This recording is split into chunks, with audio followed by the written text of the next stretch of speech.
And transition. All right. So, I realized I didn't do my intro. Oops. So, hi. Welcome. I am Annie Wilson, your host of today's Daily Space. I am not an astronomer. I know enough astronomy to be dangerous. If you have any questions, please ask them while I am talking. I have 2 rules about questions.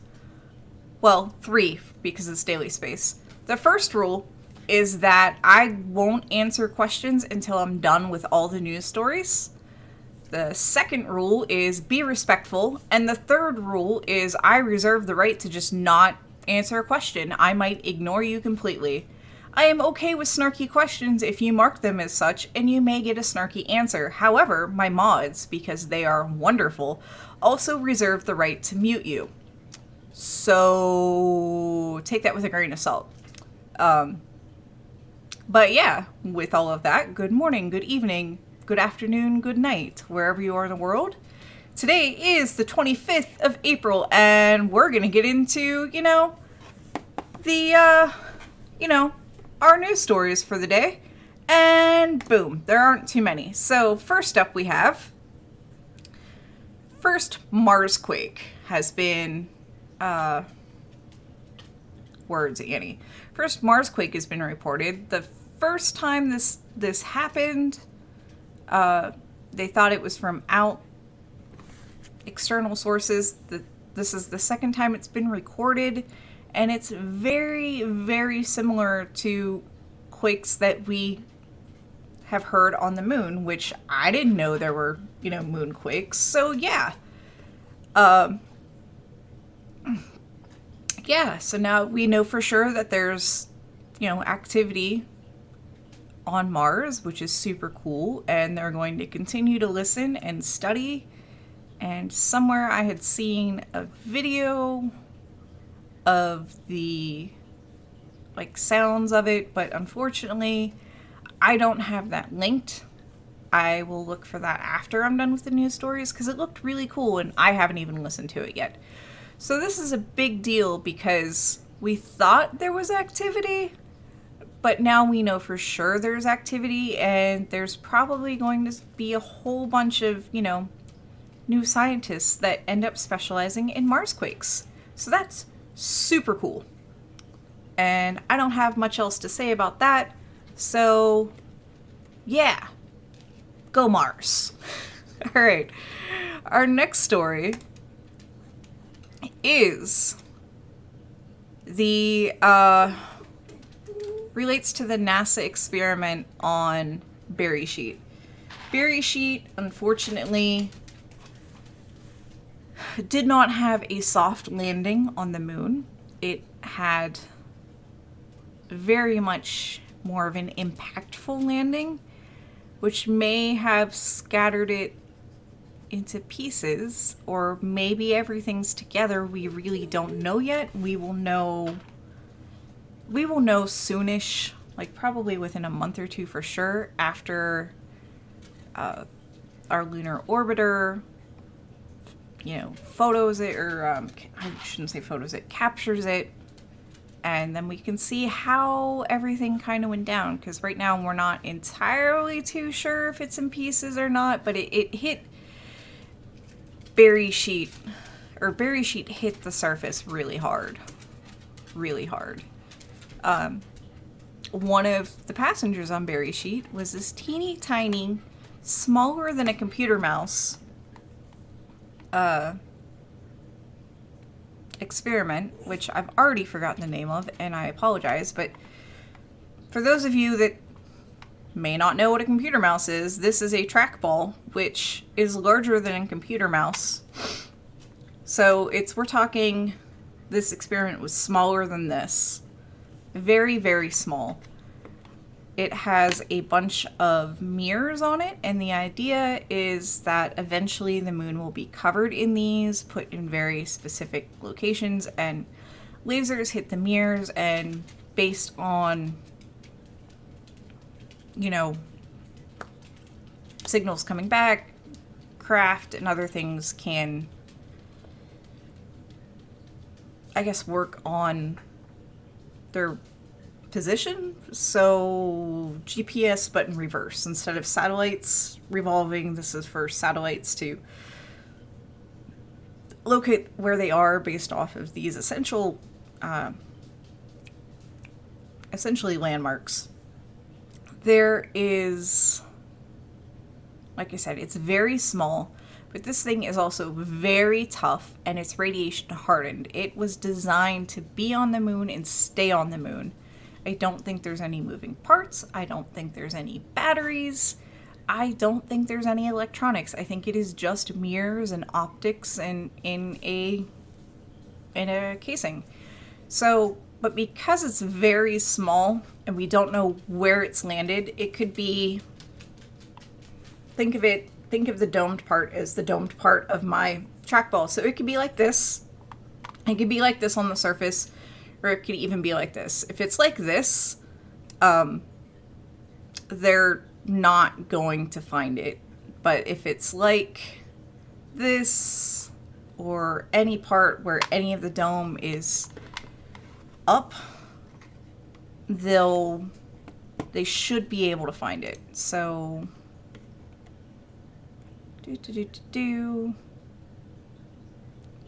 and here it is. I just pulled up the thing.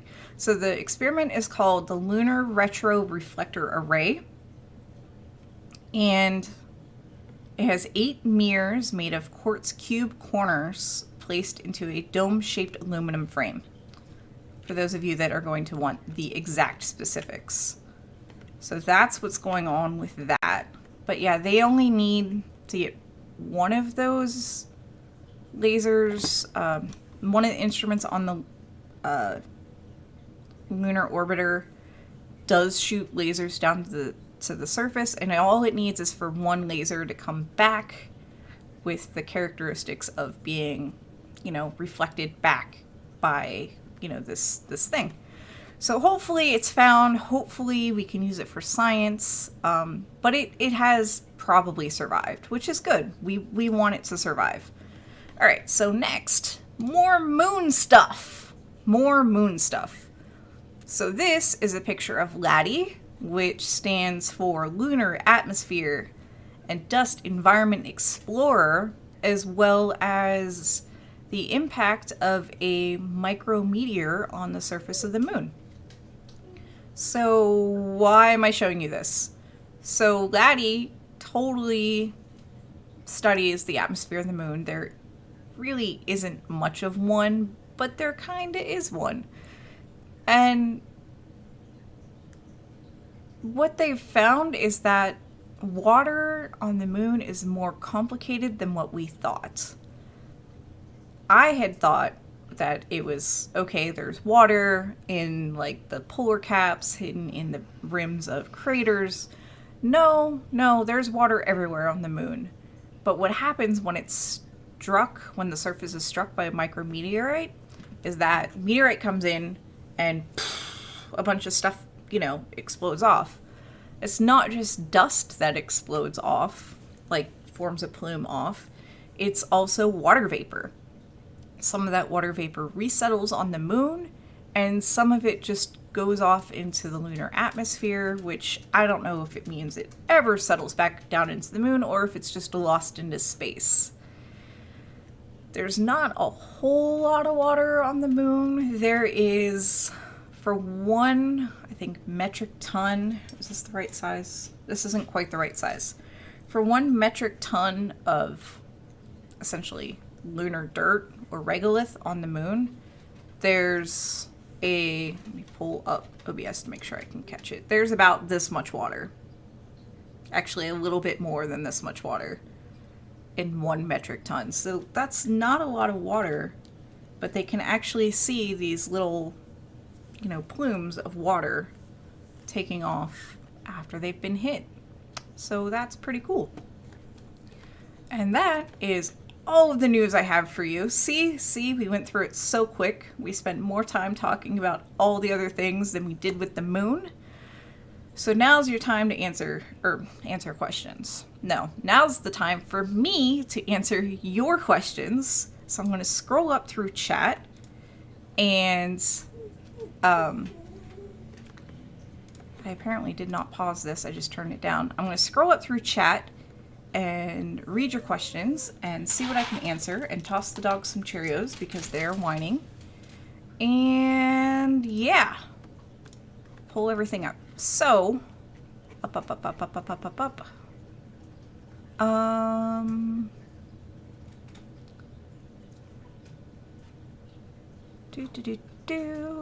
Do.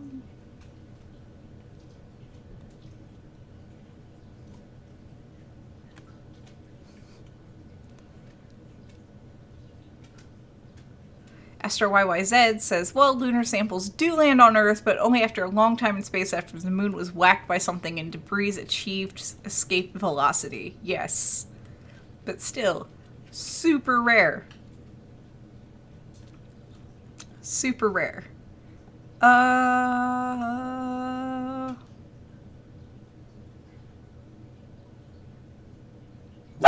Shh. Astro YYZ says, I have to delve into this a bit more when I have time, especially since I thought they had issues with the probe, right? Didn't go as far down as they hoped. I don't know for sure, and that is something I probably should have dug into because I do remember hearing problems with it. But apparently it's gone down far enough to actually, sense seismic activity, which is super cool. I know on Earth we don't always have probes down in the Earth for, to catch seismic activity. So maybe this is the same kind of thing. So, Veronica asks, are they using a scale to judge the size of the Marsquakes like the Richter scale? I don't know. That is a very good question. I don't know. The Gem Doctor says, are they mirrors? They look like corner blocks to me. And I answered that, and I think they are really corner blocks. And I was like, well, to me they're mirrors because this is not my specialty. So let me look. That, and I've seen mirrors. Oh yeah, 8 mirrors made of quartz cube corners. So I guess they're both? I'm really not sure. Oh yeah, they are quarter blocks. The astronauts left some a long time ago. Yeah, I remember that. But I also think I've just told people, oh yeah, there's mirrors on the moon. Instead of what, are really corner blocks. But I guess mirrors are easier for everybody to understand. Because it's easier to tell people, oh yeah, there's a mirror on the moon that you can shoot a laser off of. Instead of, oh yeah, there's some reflective thing that you can shoot on the moon that you can shoot a laser off of, to which somebody inevitably is going to say, like, a mirror, and everybody else just goes, yeah, sure, a mirror. I think you need at least 2 points for scale, probably more for comparison, DPI says, what I'm assuming is in reference to Mars equivalent of a Richter scale. Refsmat asks, is it the seismograph that was obstructed by rocks in the soil from digging down, or is it the heat flow probe that was supposed to go much deeper? Seismographs can still work if they're sitting on the surface as long as they are isolated from vibrations. Gem Doctor says,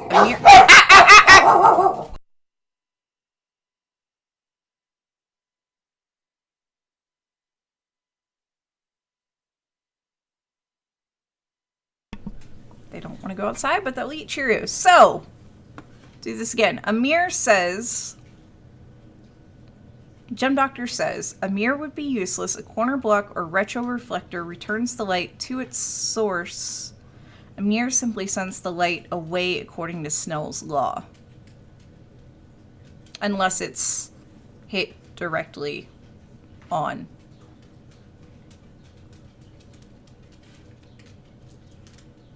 Yeah, because I can see and see a flat mirror only sending the light back, sending a point of light back only if you hit it directly on. I understand what you're saying. Okay. Neuropilot says one of the seismographs was on Apollo 14, right? That was Al Shepard's mission. I don't know. That's also another very good question. Frasmat says breaking the heat flow probe is a long-standing spaceflight tradition. On Apollo 16, one of the astronauts accidentally kicked the wires out of the probe and broke it. And on the other Apollo missions, it was very hard to hammer it down far enough. So if the one on Mars also doesn't work the first time, shrug? Yeah. That's an odd tradition to have. It's not a tradition I think I'd want to have. So, let me see if I can pull this thing up so we can listen to the video. And I think I just have to change my... That's not it. I have like 4 Firefox windows open right now. Here we go. So here is the video that I found this morning. We're going to play, and I'm going to want to make sure that I can capture the sound because I think there's sound. So this is from NASA Insight, which is the mission doing the thing. Mars, I hear you. I've detected some quiet but distinct shaking on Mars. The faint rumbles appear to have come from the inside of the planet and are still being studied by my team. Take a listen. And here's the video. Which I can't hear that.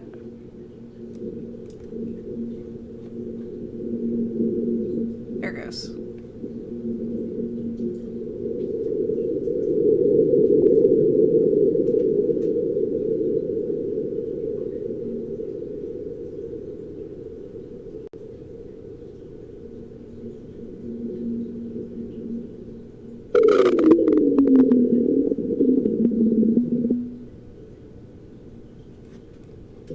Okay then. So that was super faint for me.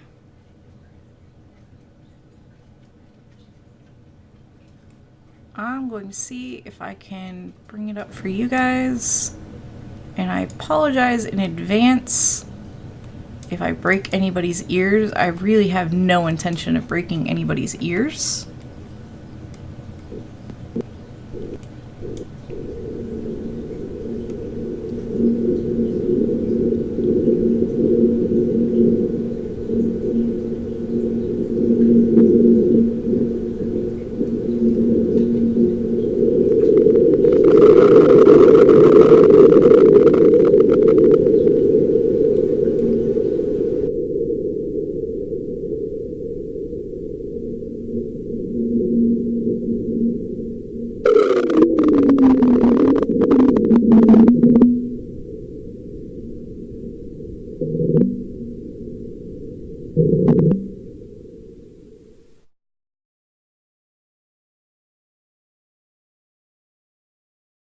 Okay, so that's over, and I don't think I broke anybody's ears.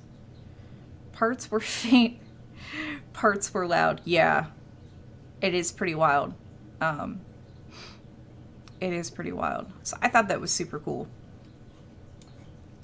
And I don't think there's anything else related to that, unfortunately.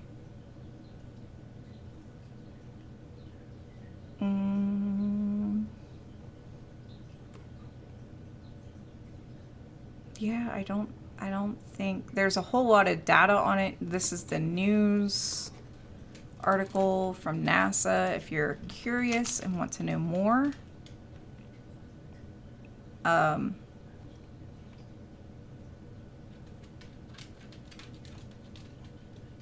Because this is probably... Hey, Nicandria. that probably has a whole lot more technical info than what I gave you, which was essentially, hey, we heard something on Mars and we know for sure that it was a thing. So, yeah. Russ Matt says, there is no problem in space so bad you can't make it worse. For real, right? For real. Yeah. So that's really kind of all I had for you guys today. I know it was super short. I know there wasn't a whole lot of exciting things, but Dr. Pamela is traveling today, and I'm going to be traveling tomorrow. And all of those other fun things. So, yeah. Yeah. I'm sure there's a whole lot of super cool space stuff that's going on, and I snagged essentially 3 stories that I felt like I could digest and tell to you guys, and things of that nature. So that's what's going on. Anybody have any more questions? Now's the time to ask. Because I really don't have any other news. Neuropilot says, I don't think one person can digest all of the space news.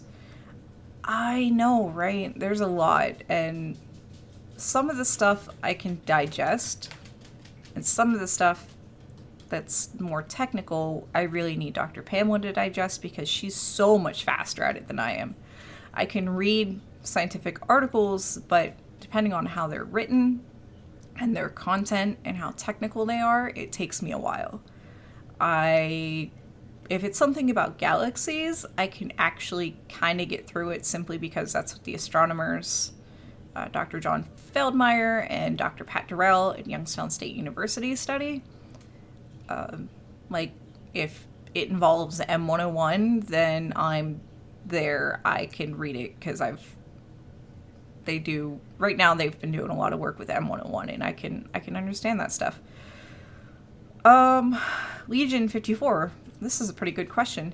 In general, what unanswered scientific space questions do you think will most likely get answered next? I have to think about all the missions that are out there right now. There's a lot going on that we're trying to find the answers for.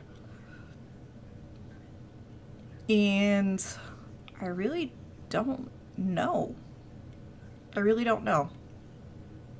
I don't know if it's super scientific, but I think the next thing that will probably get answered is what exactly went down with Berry Sheet, or rather where Berry Sheet is. I think that'll be one of the next big news things, is where Berry Sheet ended up, where the LRA ended up, which I'm excited for them to find LRA because, again, it's smaller than this, and they're trying to find it on the moon, which is a literal needle in the haystack.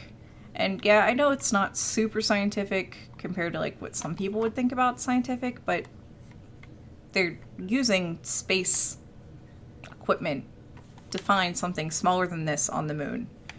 And if we can pull that off, that's pretty freaking impressive. So Paranor replies with, that's the beauty of science. You never really know what answers will be found next, which is super true. Like,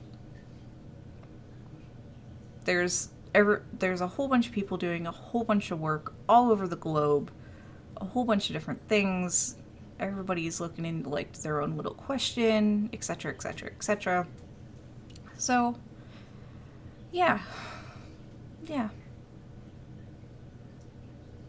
I'm looking forward to whatever's, answered next.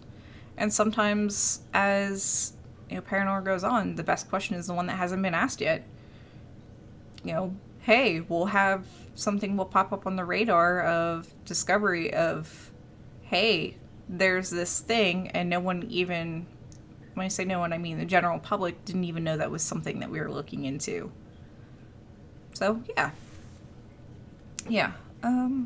That's a really good question, Legion. It's a really good question. So, DPI says, I think the next missions when it comes to probes that will answer a lot of questions will be the Parker Solar Probe or Beppo Colombo. Yeah, Parker Solar Probe will be super cool. I enjoy sun sciencey things. I totally enjoy looking at the sun through a telescope, which, yes, you can do safely. Just make sure you have the correct filter.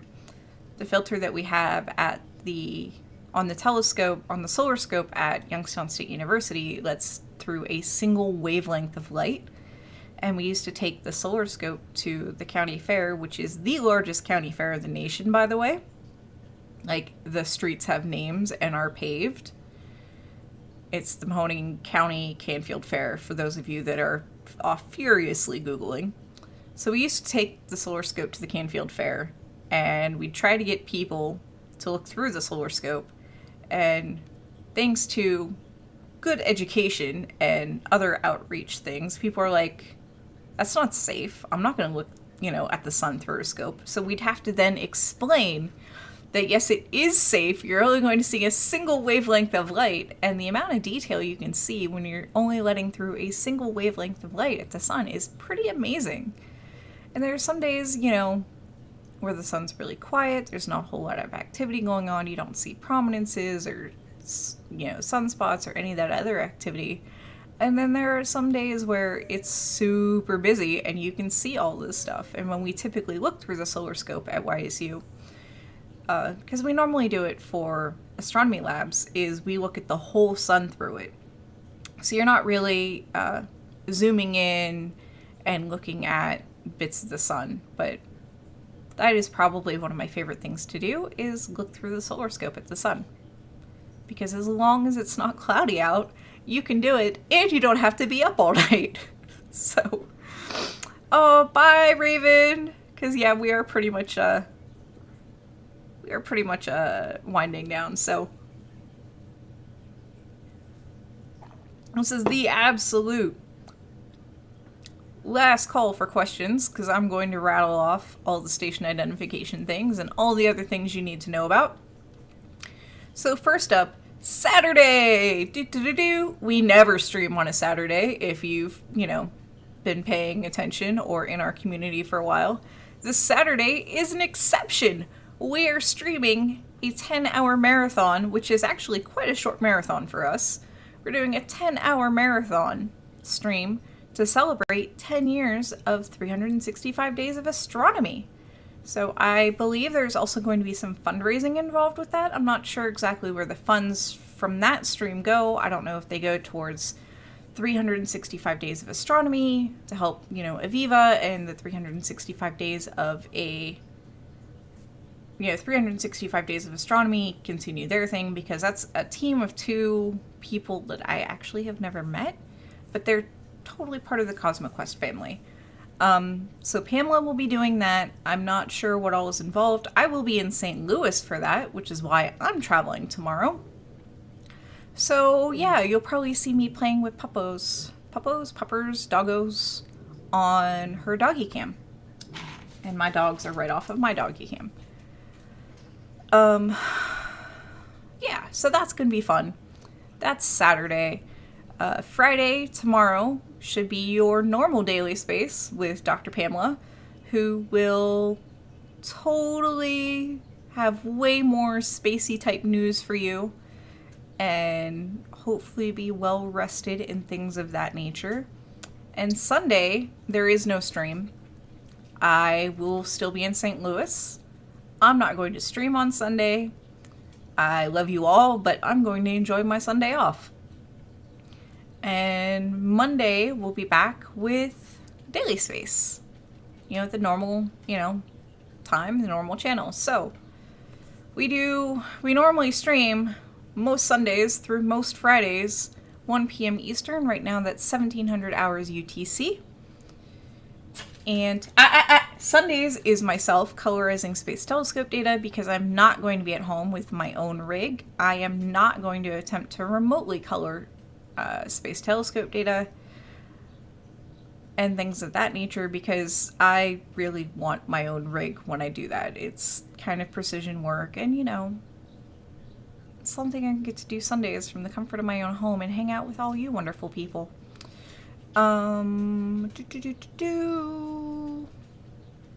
Monday through Fridays is Daily Space, your daily-ish space news roundup.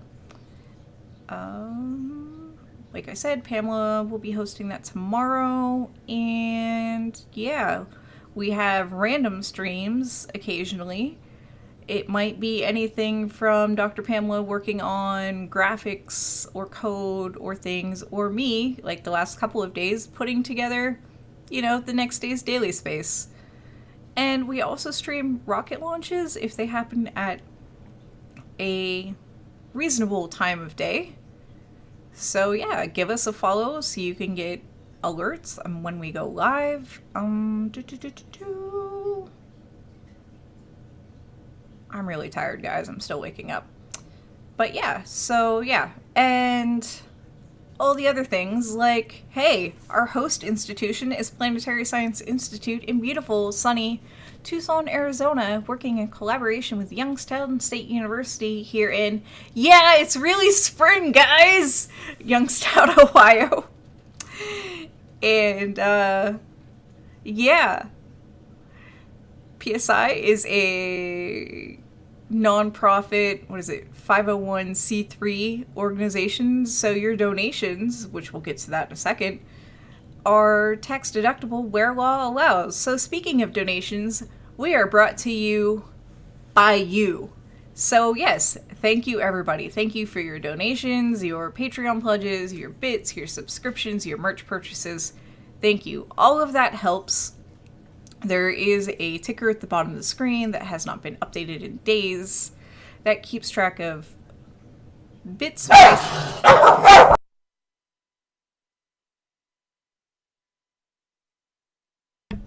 Excuse me, I know I haven't updated it, but that's no reason to yell at me. Don't yell at me, I'll fix it. Have some Cheerios. Thank you, Veronica, for the Cheerios.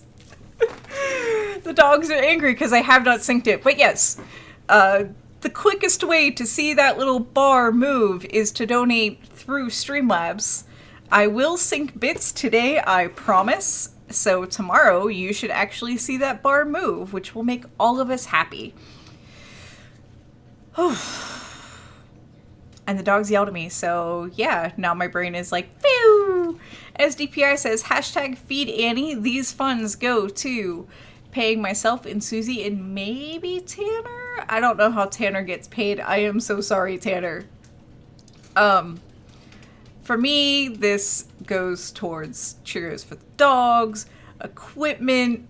I've been able to get a new desk and chair thanks to y'all. Not very many small streamers get paid hourly to do this, and I do, and I am super grateful to you guys for that. And Susie, well, she's putting her daughter through college, so yeah, hashtag feed Annie, hashtag feed Susie's kid, I guess. I'm not sure how we'd hashtag that one. DPI asks, are you at least being fed bits? Sometimes I am. Hashtag pay for college. Tanner says, I'm not paid by bits. Well, you know. Oh, thank you, Tanner. AKA have some bits. Thank you, Tanner. Hey, make it rain. And I am super excited because I get to see Tanner and Dr. Pamela in the flesh this weekend. So that's going to be fun. That's going to be fun. Let's see. All right. We covered who we're brought by. We covered who our host institution is. We covered when we stream. Oh yeah, YouTube. So yeah, Susie is awesome and archives all of our episodes to YouTube a day or so after they're live.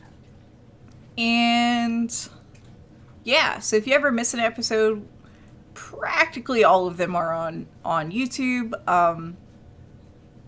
And if you're watching this on YouTube, come hang out with us. Come hang out with us live on Twitch. It's fun. And if you can't afford to sub, buy merch, donate, do the bits thing, that's okay.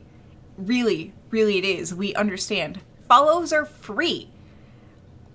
Just we'd be happy for you to come hang out with us and chat with us and ask space and sciencey questions. You can come and join our Discord and know when we're playing video games and, you know, post random space memes and etc, etc, etc. So, yeah, I think that's all of the things.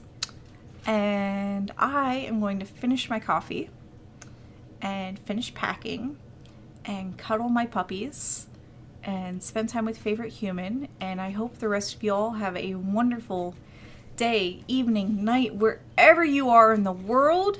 Now is the time to suggest people to raid while I get ready to awkwardly roll the credits, because rolling the credits is always awkward for me. I don't know who's live right now. If you do, that's amazing. We typically like to raid and host other sciencey or educational streamers. This can be anything from birdwatching to makers to people coding to people, you know, doing other things. And if you know of anybody raising money for a good cause, heck, we'll raid them too. We're not super picky. So yeah, and if I don't see anything, I'm going to check on the Knowledge Fellowship Twitch, of which we are a member, to see who all is live. And scroll. CM Griffing and Tia Soding are programming. All right. I